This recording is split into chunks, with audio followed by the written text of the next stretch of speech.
excited to be moderating this panel because today we're discussing two of the fuss makers in the tech industry, which are innovation and AI. And I have with me two amazing industry experts who will tell us about these two amazing topics. I'd like to start by asking a question that I think is in the mind of everyone over here, which is AI versus human capabilities. It's a thing that we're all afraid of. And I would like to start by asking both of my panelists, how do you foresee the intersection of AI and human capabilities in the workplace? And what considerations should companies keep in mind as they embrace these technologies? I'd like to start with you, Mr. Rabea. So I guess I'll start with a quick introduction. My work has primarily been using technology to apply it to HR challenges and to find solutions. And technology, right from the outset, has always had an effect on human resources and how human beings work. And there's always been this conflict about, as we include more technology, are we actually helping people or are we hurting them? Exactly. But in the long run, technology has always helped us to, in fact, do more and be more productive, as well as live better lives in general. So my sense is AI, and this is sort of the optimistic outlook, is it's yet another tool in our tool set that will allow us as human beings to increasingly do more interesting work and give us more time to fulfill our dreams as living beings. In the workplace, it's amazing how quickly this technology is being adopted to change everything we do. And I'll speak specifically in the HR space. Obviously, AI is already being used to screen applicants. It's used to conduct interviews. It's used to understand the applicability of a person to the job. And so what used to be a very manual, time-consuming, and oftentimes inefficient process is now becoming streamlined very, very quickly with AI. And we're seeing our customers adopt a lot of these technologies to make them make better decisions a lot more rapidly, which is beneficial for them as employers, but also beneficial to the job seekers who are applying to the jobs. I think that's kind of a relieving point of view. And what about you, Mr. Asif? How do you see the intersection between AI and human capabilities? Yeah, my name is Asif Peer. I run a global technology group systems. We have various offices and offshore centers in Qatar, Dubai, and Pakistan and Egypt as well. So we serve a lot of large enterprises and do the AI and innovation for them and data engineering.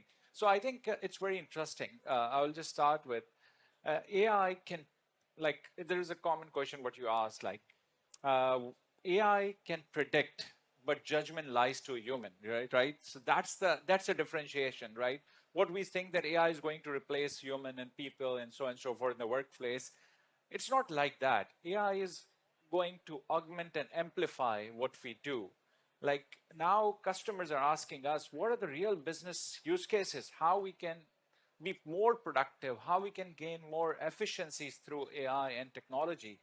So that is a real crux of AI. It's not like just thinking, and it's what we do typically. We think AI is complex, so we don't even think about it as a business user. I think it has to start with, in my view, it's a business strategy. What is your business strategy and the vision that you have? And then the technology comes. Then it is your AI strategy comes, what your customer needs, customer specific use cases, your employees specific use cases, your partners led specific use cases, that how you solve and automate the business problem. Now AI, what we are seeing, if you read the Gartner report, what Gartner says, by 2026, there will be 25% decline in search engine like usage, and it will be replaced by AI chatbots and virtual agents. So things in the workplace are shifting. Even McKinsey has done the research, and they were saying like 44% of the employee, our work hours is going to be used in Gen AI and AI going forward. So it's really we need to think from AI perspective that it's AI can do analysis, automation, and prediction, but it lacks emotional intelligence. And we really need to come from intuition to situation. So that's what human brings to the table. And if we combine both and interject both, there will be a lot of use cases, a lot of efficiency. You can automate a lot of things into your workplace, and your productivity and efficiency will go out of the roof. And in your opinion, how can companies stay informed to be at the forefront of innovation? Yeah, I think it's very important. I think first you have to have a mindset, right? That I need to start questioning not from what and how, why am I doing what am I doing today, right? And then you ask the question, what is possible? Once you say that what is possible, then growth mindset kicks in.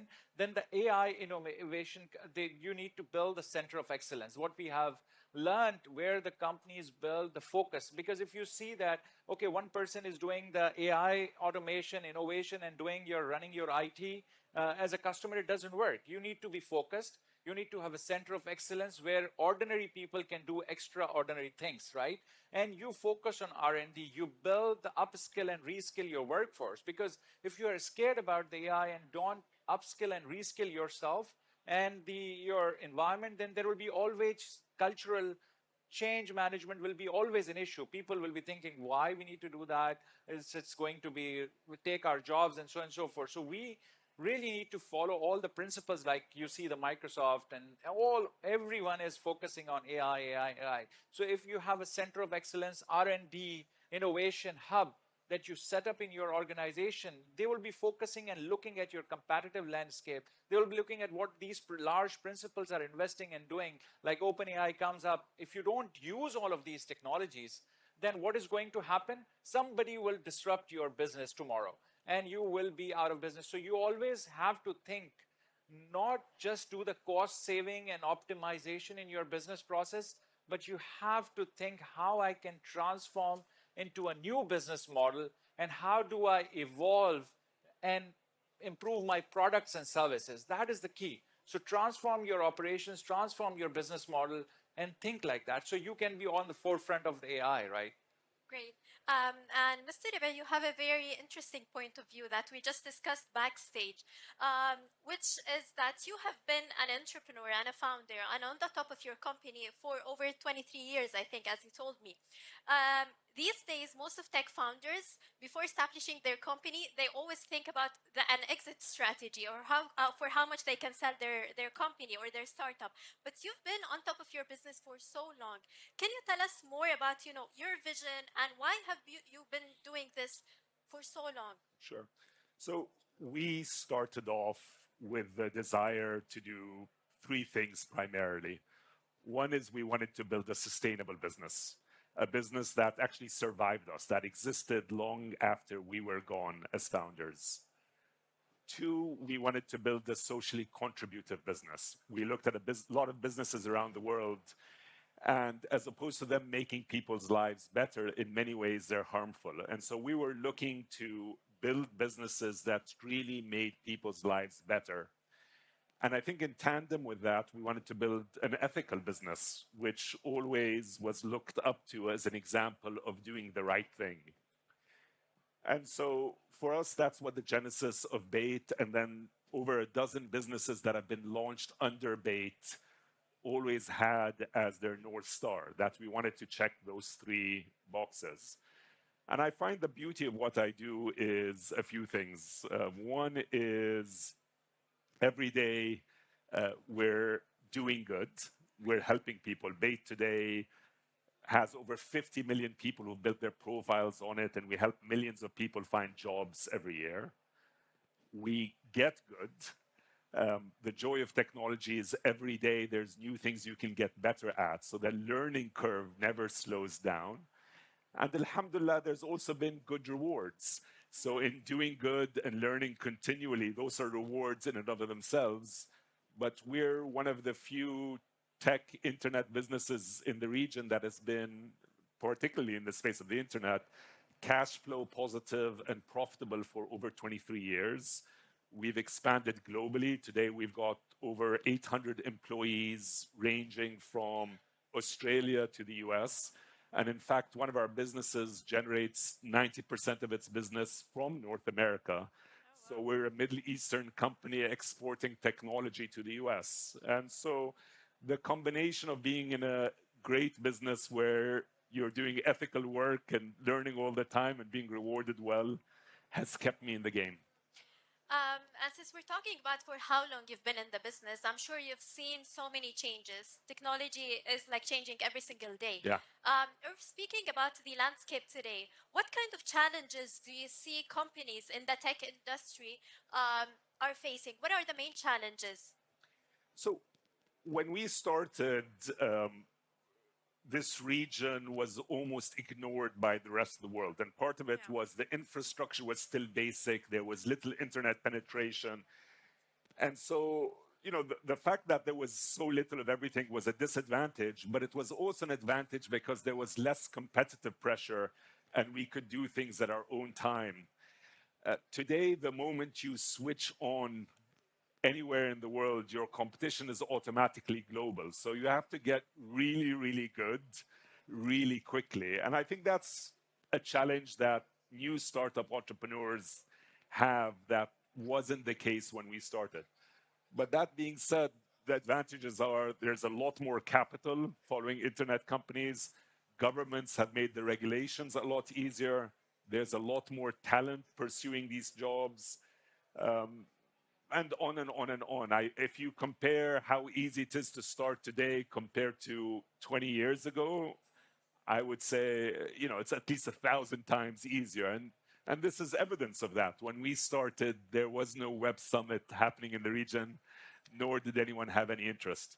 Absolutely. And what about your point of view on this, Mr. Asif? What kind of challenges, or from your point of view, do you see? I think what I believe is that it's a mindset, right? What typically companies are thinking that, okay, innovation is a project, that I will do something and that's about it. What I would like to say is innovation is a journey. And as a business decision maker, we have to say that innovation is a journey and not the destination mindset. You're not reaching somewhere. Innovation is a continuous process. You have to keep innovating and challenging every morning because technology, as you rightly said, is changing every day. So, and there is an external pressure, and there is a user, customers, they have a different needs, unique needs. Everyone needs the service at their fingertips, right? So it is challenging everyone. So if you just think that, okay, I have done this automation and that's about it, it's not going to work in today's world. So I think the main challenge, what we have seen is the cultural change. If your organizations are not ready, and as a business decision maker, you are not communicating why you are doing this. And I think one other model that everyone needs to follow is the value realization model. That what is ROI? Why am I doing that? How can I benchmark this? Because I can give an example. Like, say, for example, we do a lot of use cases. Like, if I need to predict the inventory in my store through AI, and I have a lot of models developed, right, already. Now, if I don't communicate to my CEO or as a business that, okay, this is going to improve my inventory turnover by X percentage, merchandise manager is going to say, look, I have changed the process, and that's why it worked, because nobody has defined the benchmark. So value realization model people don't think about, cultural shifts people don't think about, and they bring technology first. I think I would say that everyone can think. Innovation is not about the technology, innovation is about how you do the business, how you conduct the business, how you define your business strategy. If your business strategy is clear and you're communicating at the nth level, any innovation is possible. And don't dismantle the innovation projects like treat as a project, treat as a continuous innovation, and think every morning what is possible. And you will see, because changes are happening, right? And if you adopt and improve user experience, consumer experience, and your employee experience, you have a lot of data that you generate, a lot of data that you get from outside world in your business. And if you ingest all the data sources, you can apply any model and solve any business problem. That's my firm belief as a technologist by heart. Great. And what about the future? As we said, every day something new coming up in the tech industry. So, what can we expect to be the next disruptor in the tech industry, and how can businesses prepare for this? I think AI and digital communication and digital coordination is not going to change. I think it is going to last for some time. Of course, AI is going to improve. It will be more easy to do, like what he was mentioning, the programming and things like that will be more and more easy to do. So it's very important that we need to embrace that. Now, it's not like, as I said, uh, you have to think, you have to be challenging every morning to you that, like, now the new technology, of course, AI, Gen AI, open, like people will say now 5G and IoT will revolutionize this, augmented reality will do it. All these technology will keep coming. What you really need to be focused, that what my business needs, what my consumer needs, what are my real use cases. It's not just the buzzwords. These buzzwords will keep coming. You need to be focused that how I can transform my business today with these new technology, how I can evolve my products and services using those technologies. So AI will be, in my opinion, AI will be at the forefront for a few years for sure, and years to follow. And if you miss that boat, I think it will be a huge miss. I think my humble request to all of you, whoever is listening and here in the summit, don't miss this unique opportunity. You have seen NVIDIA, why they have increased 256% growth, because of the AI, right? Satya just quoted that Satya just said that we need to compress 250 years of chemistry and uh, material economy in 25 years. So now things AI is compressing 250. People are thinking like how we can compress 255 years to 25 years. It's amazing. So it's an amazing opportunity for us. While there are challenges for AI, you need to be ethical and governance and the data security and the cyber security. These are the challenges will be there. But there is a unique opportunity for this world to change your business model and make the informed decision based on these new technologies. And don't be scared. As I said, anyone can think about it. It's not, innovation is not about just the technology. It's how you think and how you perceive and what is possible in your business. Absolutely. Mr. Ataya, can you share with us your point of view of how, what's the next disruptor? How do you see things going? There's a funny quote that says, God laughs when he hears you make plans. The reality is, none of us know what the future looks like. And our job within our organizations is to do a few things. One is to encourage a learning culture, is to encourage people to always be broadening their horizon, because change will happen.